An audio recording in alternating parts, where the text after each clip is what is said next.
Eu quero falar sobre discernindo espíritos. Fala assim comigo: discernimento de espíritos.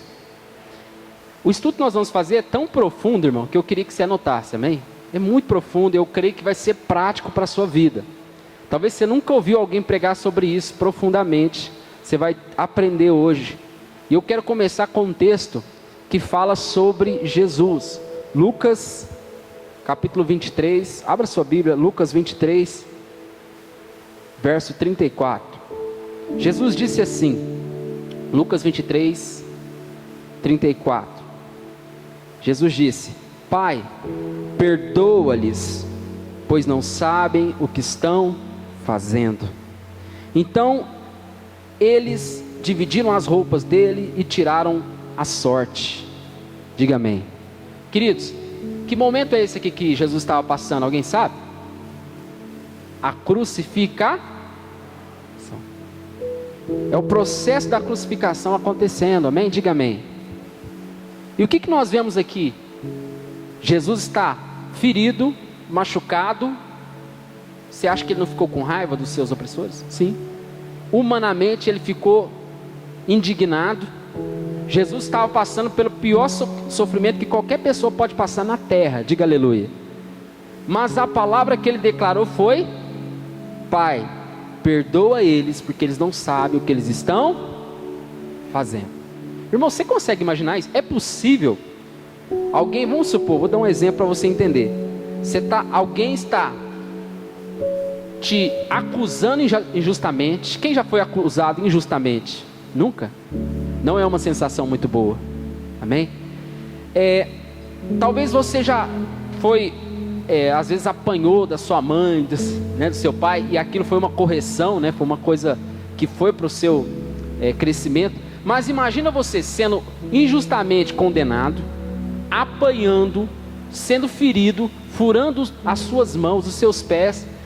O que você ia fazer? Você ia falar isso? Provavelmente não. Provavelmente nenhum de nós íamos falar isso aqui. Olha só, ele disse: Pai, perdoa eles, porque eles não sabem o que estão fazendo. Ao invés de Jesus liberar uma maldição, Jesus liberou uma bênção de perdão. Você está entendendo isso? No pior dia da vida de Jesus, Jesus libera perdão. E quantos creem que quando Jesus pede alguma coisa para Deus, Ele concede? Levante sua mão, participa comigo. Eu preciso de gente que gosta de participar do Espírito Santo. Então fala glória a Deus, fala aleluia, amém? Eu vou pregar para quem fizer mais barulho. Fala um glória a Deus aí. Aqui está mais barulho. Fala um glória a Deus aí.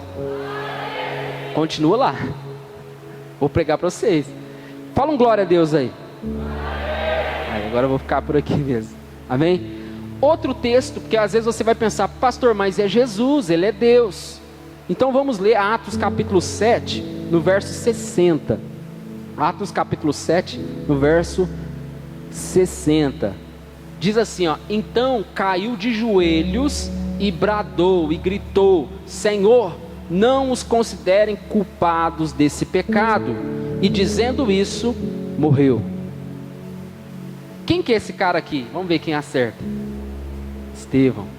Gente, Estevão tinha acabado de dar uma pregação incrível.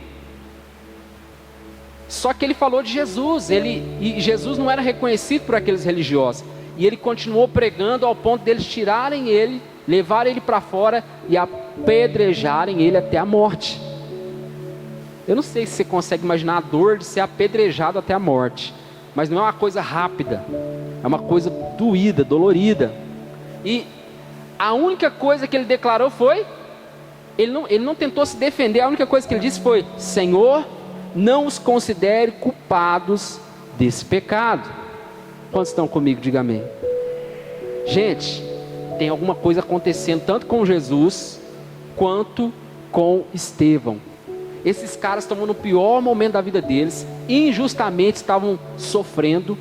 A gente, quando ouve uma coisa que não gostamos, a gente já fica doido. Agora esses caras, eles estavam condenados injustamente, estavam sendo mortos e mesmo assim declararam uma bênção. Como assim, pastor? O que eles tinham naquele momento? Fala assim comigo: discernimento de espíritos. Discernimento de espíritos. Diga aleluia. Agora vamos lá. O que é esse tal de discernimento de espíritos? Eu queria que você abrisse a Bíblia no texto-chave dessa palavra, que é a primeira carta de Paulo aos Coríntios, no capítulo 12, verso 8 até o 10. 1 Coríntios, capítulo 12, verso 8 até o 10. Eu vou ler na versão NVI. Abre aí comigo. Pelo Espírito Santo é dada a palavra de sabedoria, a outro a palavra de conhecimento. Pelo mesmo Espírito, a outro é dado o dom da fé. Pelo mesmo Espírito, a outro dons de cura. Pelo único Espírito, a outro poder de operar milagres. A outro profecia. A outro, fala assim comigo, discernimento de espíritos. A outro, variedade de línguas, falar em mistérios, falar em outros idiomas. E ainda a outros, interpretação de línguas. Diga aleluia. São listados pelo apóstolo Paulo 9 dons. Quantos dons? 5? 9. Fala 9. 9 dons são listados pelo apóstolo Paulo, e um deles é o que nós menos usamos, que é o discernimento de espíritos.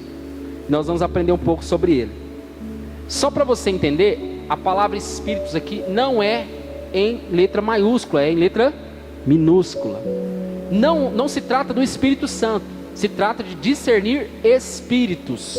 Agora você vai me perguntar, pastor, então são demônios? Sim, faz parte do dom de discernimento de espíritos, saber se algo é de Deus ou se algo não é de Deus. Faz parte, mas vai muito além. Nós vamos aprender aqui. Quando você pede para o Espírito Santo, e eu creio que todo mundo vai sair com esse dom aqui em nome de Jesus.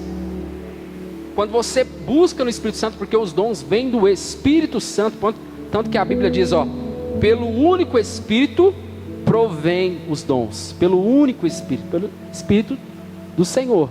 Então, esse discernimento de espíritos também tem a ver com discernir ambientes. Fala ambientes. Discernir situações, discernir comportamentos. É como se você estivesse vivendo algo e você tivesse condições sobrenaturais de sair do seu corpo, figuradamente, né?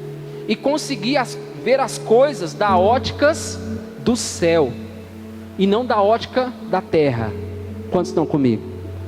Eu vou te dar um exemplo mais simples. Você está em casa, você acabou de se converter a Cristo, está felizão e está querendo vir para a igreja. Você é de menor e a sua mãe ou seu pai, que nunca achou ruim de você ir para a igreja, por acaso eles começam a falar: olha, não, pastor é tudo ladrão, não vai ser crente não, eu não vou deixar você ir. O que está acontecendo aqui? O que de fato está acontecendo aqui? Será que a minha mãe e o meu pai são meus inimigos? O que está acontecendo aqui? É preciso, fala assim comigo, discernir, diferenciar. Essa palavra discernir no grego significa diácrisis, que é diferenciar as coisas. Então, claramente, quando a gente pede esse dom, a gente não vê as coisas da forma que todo mundo vê de primeira. Porque a maioria pensa: nossa, então meu pai e minha mãe é muito chato. Não, não é isso. Existe uma luta pela sua alma. Quantos creem nisso? E o diabo utiliza de tudo para que a pessoa não consiga vir cultuar a Deus. Vocês lembram da história do faraó lá no Egito? Vocês lembram? Moisés chegou em faraó e falou o quê? Meu Deus ordenou que você libere o povo dele para adorar ele no deserto. O que aconteceu? O diabo, no coração do faraó, fez o que, gente? O que ele fez? Ele negou. Então, muitas vezes, pega essa visão. Todos os momentos, o diabo, o objetivo dele é fazer você parar de adorar e de cultuar a Deus. Quantos creem nisso? Era para estar, irmão, lotado aqui. Quantos creem nisso? O objetivo maior de Satanás não é te matar, porque senão você vai para o céu. é te esfriar. Até para entender isso precisa de discernimento, diga aleluia. Agora, eu trouxe uma citação de um teólogo que chama MacArthur, né? John MacArthur. Ele diz assim, ó, ele diz que o discernimento de espírito é o juízo da ótica de Deus, que utiliza como fundamento a palavra, para discernir o que é bom e o que é mal. O Kenneth Reagan, ele diz assim, ó, o discernimento de espíritos é um dos 3 dons de revelação. Fala assim, dons de revelação. 3 dons de revelação. O primeiro é o dom da palavra de conhecimento. Fala conhecimento. Depois tem o dom da profecia, que é um dom de revelação, revela o futuro, ajusta a visão. E o terceiro dom de revelação, fala assim comigo, discernimento de espíritos. Pessoas que têm discernimento de espírito, algumas delas conseguem ver coisas sobrenaturais. Quantos estão aqui comigo? Pessoas veem anjos, visões celestiais. Aconteceu isso com o profeta Isaías. Isaías no capítulo 6, a Bíblia fala que ele, no ano da morte do rei Uzias, ele viu o trono de Deus. Diga aleluia. Então quantos querem viver esse tipo de experiência com Deus? Faz parte? Faz muita parte. Aí você vai me dizer, pastor, mas o que isso tem a ver comigo? Por que isso é importante para mim? E eu quero te dar alguns motivos. Primeira coisa é que o discernimento de espíritos é necessário para você aprender as escrituras. Como assim? Não no sentido de você ler a Bíblia, mas de participar de uma pregação. Irmão, eu não sei se você sabia, mas existe uma doutrina diabólica em muitas denominações. Heresias são pregadas todos os dias na internet, e as pessoas ouvem aquele pregador, comunicador, e fica até arrepiado, mas a maioria do que ele está falando não está na Bíblia. E aí você fica todo arrepiado. Irmão, toma cuidado. Sem o discernimento de espírito, você pode ser enganado. Você pode ser facilmente enganado. Você pode ser enganado pelo diabo, achando que ele é um anjo de luz. Olha o que está escrito em 1 João, capítulo 4, verso 1. Amados, não creiam, não acreditem em todo o espírito, mas provai se o espírito provém de Deus, porque muitos falsos profetas têm saído pelo mundo. Deixa eu te dar uma dica, irmão. O discernimento de espírito é importante para que você não seja enganado por qualquer heresia, que vão contra até o que você aprendeu. Irmão, eu já vi isso acontecer várias vezes. Pessoas que não buscaram esse dom e foram enganadas por qualquer heresia lá fora. E tem muito, irmão.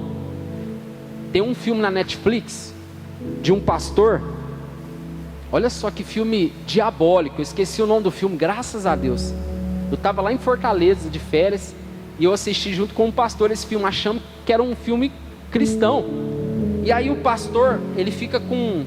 O pastor no começo lá do filme, ele está muito bem e tudo mais. Só que ele tem um problema lá, sentimental. Se eu não me engano, ele perde um parente ou um filho, eu não sei, alguém. E aí o que acontece? Ele fica machucado. Fica comigo. O emocional dele fica ferido. Aí ele começa a perverter a Bíblia por causa das emoções dele. Sabe o que aconteceu? No final do filme, aquele pastor, a igreja acaba rejeitando a doutrina dele, porque era uma doutrina diabólica. Mas sabe o que ele faz? Ele monta a maior igreja homossexual dos Estados Unidos. E ela existe. Olha para você ver. Quantos estão comigo? Se você não tem discernimento espírita, você acha que aquilo é bonito. Nossa, que lindo. Está tudo certo. Grandes homens de Deus, caíram em heresias por falta de discernimento do Espírito. Imagina nós. Imagina a gente. Diga amém. Outro motivo para você buscar esse dom hoje, para você sair daqui com esse dom na sua vida, para exercer liderança. Quantos aqui querem liderar e influenciar pessoas para Cristo? Diga aleluia, aplauda o Senhor. Aplauda o Senhor. Mateus 16, o verso 21 ao 23 diz assim, ó. Desde aquele momento Jesus começou a explicar aos seus discípulos que era necessário que ele fosse para Jerusalém e sofresse muitas coisas nas mãos dos líderes religiosos, dos chefes dos sacerdotes e dos mestres da lei, e fosse morto. Era importante que ele fosse morto e ressuscitasse no terceiro dia. Olha o que aconteceu aqui, fica comigo. Então Pedro, chamando Jesus à parte, começou a repreender Jesus. Espera aí, dizendo: nunca, Senhor, isso nunca te acontecerá. Aí Jesus olhou bem para a fuça dele e falou assim: para trás de mim, Satanás, você é uma pedra de tropeço para mim, e não pensa nas coisas de Deus, mas nas coisas dos homens. Aí você vai falar: que é isso? Então Jesus falou para Pedro, porque Pedro supostamente chegou em Jesus: não, Jesus, o Senhor falou que o Senhor vai morrer. Não, eu vou te repreender, o Senhor não vai morrer não. Não. E Jesus tinha acabado de falar que ele ia ressuscitar também. Amém? Eu não, vou ressuscitar. E ele falou: não, você não vai precisar morrer não. O que estava acontecendo na vida de Pedro? Ele estava sendo usado pelo diabo. O grande Pedro, que virou o líder da igreja. Quantos estão comigo? O Pedro que fundou a igreja. Não sei se você sabe, lá em Atos capítulo 2, ele fundou a igreja. Ele estava sendo usado pelo diabo, por quê? Porque lhe faltava discernimento espiritual. Isso significa que eu posso ser usado pelo diabo se eu não tiver esse dom. Porque o diabo, meu irmão, ele não tem poder sobre você, mas ele tem sugestões para você. Vou te dar um exemplo. Vamos supor que tem um irmão que está emocionalmente ferido comigo. Veja bem, esse irmão, não é que o diabo vai tocar nele, não, mas o diabo vai sugerir, ele vai falar assim: já que você está ofendido, sai da igreja, para de ir para a igreja, vai para outra igreja, fica em casa hoje. Não, você vai ver aquele cara de novo, aquela menina de novo. Quantos estão comigo? Quantos estão entendendo essa palavra, gente? Gente, se a gente, enquanto igreja, tiver esse dom, ninguém sai da igreja. Ninguém. Você vai entender até o final. Por isso que eu estou falando, para você exercer liderança, esse é um dom principal. Porque Jesus repreendeu o próprio discípulo dele, falando: para trás de mim, Satanás. Precisa não morrer por nós. E se Jesus não morresse por nós, o que ia acontecer, gente? Fala para mim, responde aí. Todo mundo ia para o inferno. Todo mundo estava perdido. E se Jesus tivesse falado: Pedro, eu acho que você tem razão, acho que eu não vou morrer não, vou voltar para a casa do meu pai. Meu Deus, isso é muito sério. Outro motivo para você sair daqui com esse dom, fala assim comigo: para alcançar. Você pode melhorar isso aí, fala: para alcançar pessoas influentes. Olha o que diz Atos, o livro de Atos dos Apóstolos, capítulo 13, versos 6 ao 12, disse assim, viajaram por toda a ilha, né? Quem estava viajando era Paulo e Barnabé, e também eu acho que estava João era auxiliar dele. Então eles viajaram por toda a ilha, até que chegaram a um lugar chamado Pafos. Ali encontraram um judeu chamado Bar-Jesus, que praticava magia e era um falso profeta. Esse Bar-Jesus, esse falso profeta, ele era assessor do procônsul Sérgio Paulo. O procônsul, sendo um homem culto, mandou chamar Barnabé e Saulo, porque queria ouvir a palavra de Deus. Mas Elimas, o mágico, opôs-se a eles e tentava desviar da fé o procônsul. Então Saulo, também chamado Paulo, cheio do Espírito Santo, fala, cheio do Espírito Santo, olhou firmemente para Elimas e disse: filho do diabo e inimigo de tudo o que é justo, você está cheio de toda espécie de engano e maldade. Quando é que vai parar de perverter o caminho dos retos caminhos do Senhor?